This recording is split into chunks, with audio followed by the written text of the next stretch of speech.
Okay, so I'm going to go through the reactivity of the carbons towards the nucleophiles.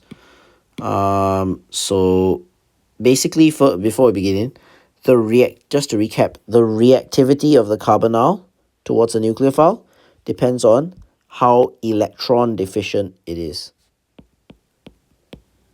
Depends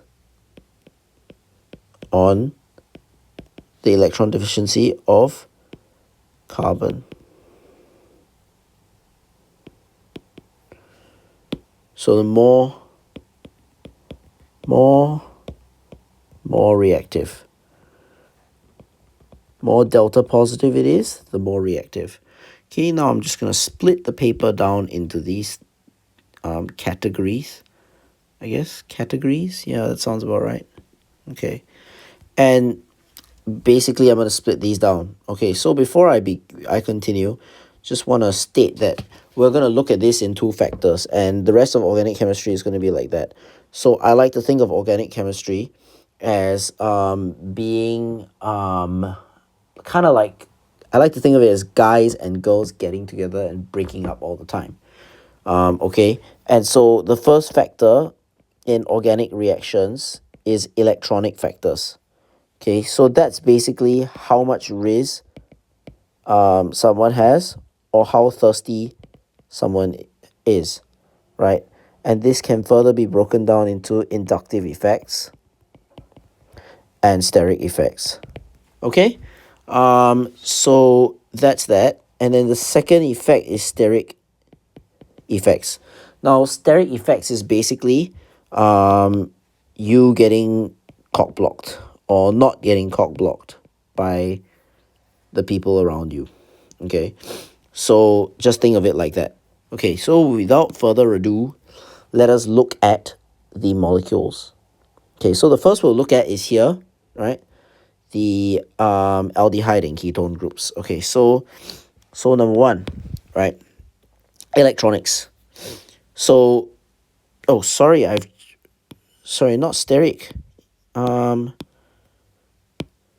Inductive and resonance effects. So, just to be clear, there is no resonance here because you can only get resonance when there is a lone pair of electrons on those atoms that, or a double bond, because you need pi electrons basically.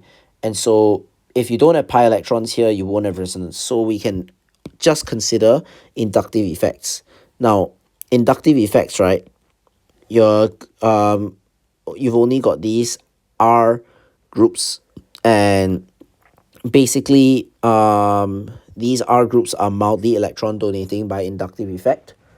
So electronics wise, you're not gonna get a very significant electronic factor, and so these still remain very much electron deficient. Okay, so electronics wise, mildly donating, electron donating,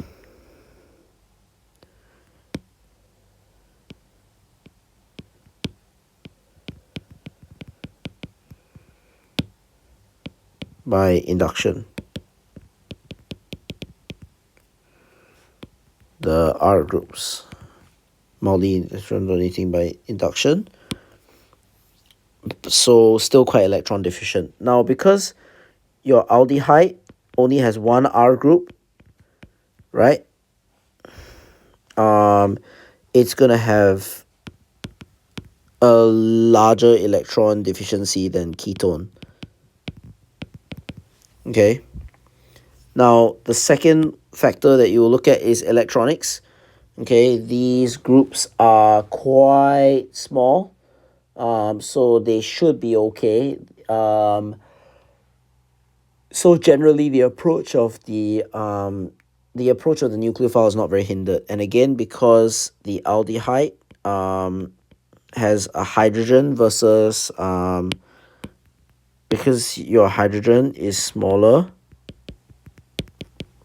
than an R group, right? Therefore, aldehydes less sterically hindered than ketone, right? And so that's what gets you, right?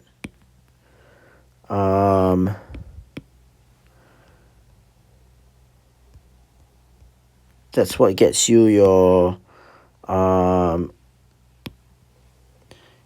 reactivity of the aldehyde being more reactive than the ketone. But those two are the ones which you don't have to worry about you don't have to worry about the resonance factors yet.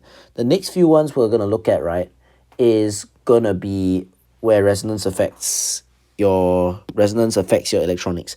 And so I'm gonna start here, okay, at the carboxylate. This is really, really, really bad. In fact, it is totally not electrophilic. We like basically we don't consider that to have a positive charge at all. So why is that? Okay, so I'm gonna do this. So again, as I said, if you have a lone pair like here, or you have a double bond like here, you can do resonance. Okay, so let's explore what that means for the carboxylate group. It means that. And so the question really becomes, can you truly assign, can you truly, first of all, do you have a positive charge like on the carbon, like all these other groups? I'm just going to go back up to the previous slide and remind you that right, you have a plus charge on your carbon. The question that I have for that resonance here is it possible in the first place to have a plus on that carbon? The answer is no. I've just been pushing that same minus around. I don't have a plus on it. The other thing is that you're actually ending up with this, which I know you're not supposed to draw, but just use that for understanding and think about whether or not, if your negative charge is spread around, can this carbon truly be positive? The answer is I don't think so. Okay, so we dealt with that by electronics. Okay, so the negative charge, basically resonance stabilization reduces reactivity. You can just put it, Sarah Barry said that. Resonance reduces reactivity. And this is where it's helpful to think of chemistry as guys and girls getting together. Because if you're in a stable relationship, you want to stay the way that you are, right? If you're happily in a stable relationship with somebody, you won't want to do anything. You won't want to change things up. But if you're reactive, if you are, not happy with what you are at that point, you're either that means that something is gonna change in your life, right? So you can be reactive either in forming a new bond, which is chasing after somebody, right? Or you could be the one that breaks up, right? That's also considered reactivity. Basically, something's gonna change in your relationship status, and that's the same with chemistry and forming and breaking bonds between people. Okay, so resonance reduces reactivity if it's stable, because it stabilizes that group. It's just gonna you have no reason to hook up with anyone else. That's why it reduces reactivity. Now sterics, okay, just for the sake of completion, sterics, these oxygen atoms are huge, right? So they're just gonna cock block the approach of your nucleophile. Okay, so now that we have the two extremes, we're gonna go back into the middle. Okay, so how do we reduce, how can we apply the resonance to here, right? This is an ester, by the way, if you didn't know. Just checking your understanding. Basically, pause, have a go, and see what happens. Remember how many lone pairs oxygen has. I'm going to give you a spoiler and tell you it's 2. And these are the electron arrows that you can draw.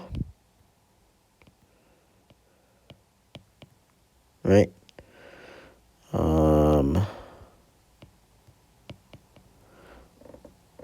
Yeah, so there is that.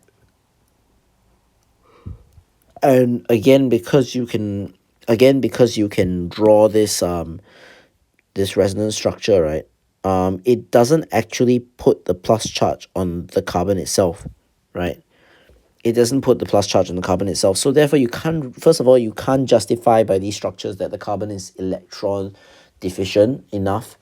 And I mean, it's just not electron deficient, but not as bad as the others, I would say, because you will still have other stuff going on. Yeah, but resonance in general stabilizes the molecule, reduces the reactivity. So this resonance idea we will explore further, right? We'll explore further that nitrogen, right? So we compare between amides versus esters, right? This is an amide. That is an ester. Okay, so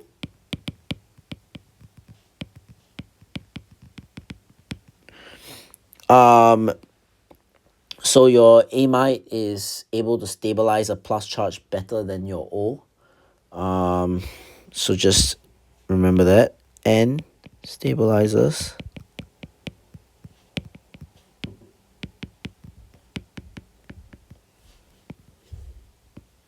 Okay, and so therefore, right, for this, if it's more stable, it will be less reactive again. Yes. Okay. So then the other thing that you have to deal with is steric factors. So I'll get to that. Oh, sorry, this is part 1. Okay, yeah. Yeah, sorry, let me just draw out the structure so that you will be aware of what's going on. Right, so that's what happens.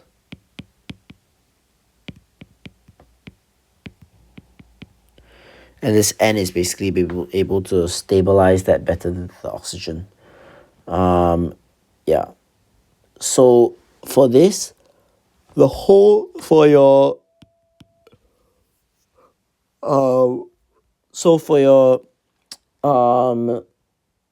steric factors here, once the resonance structure is aligned, the whole system is polarized towards oxygen, right? Which reduces the which actually makes it more sterically hindered. Yeah. The whole electron density is polarized towards. So let me just put that down.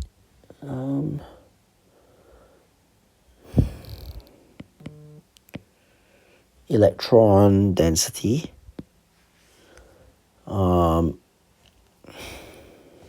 The resonance system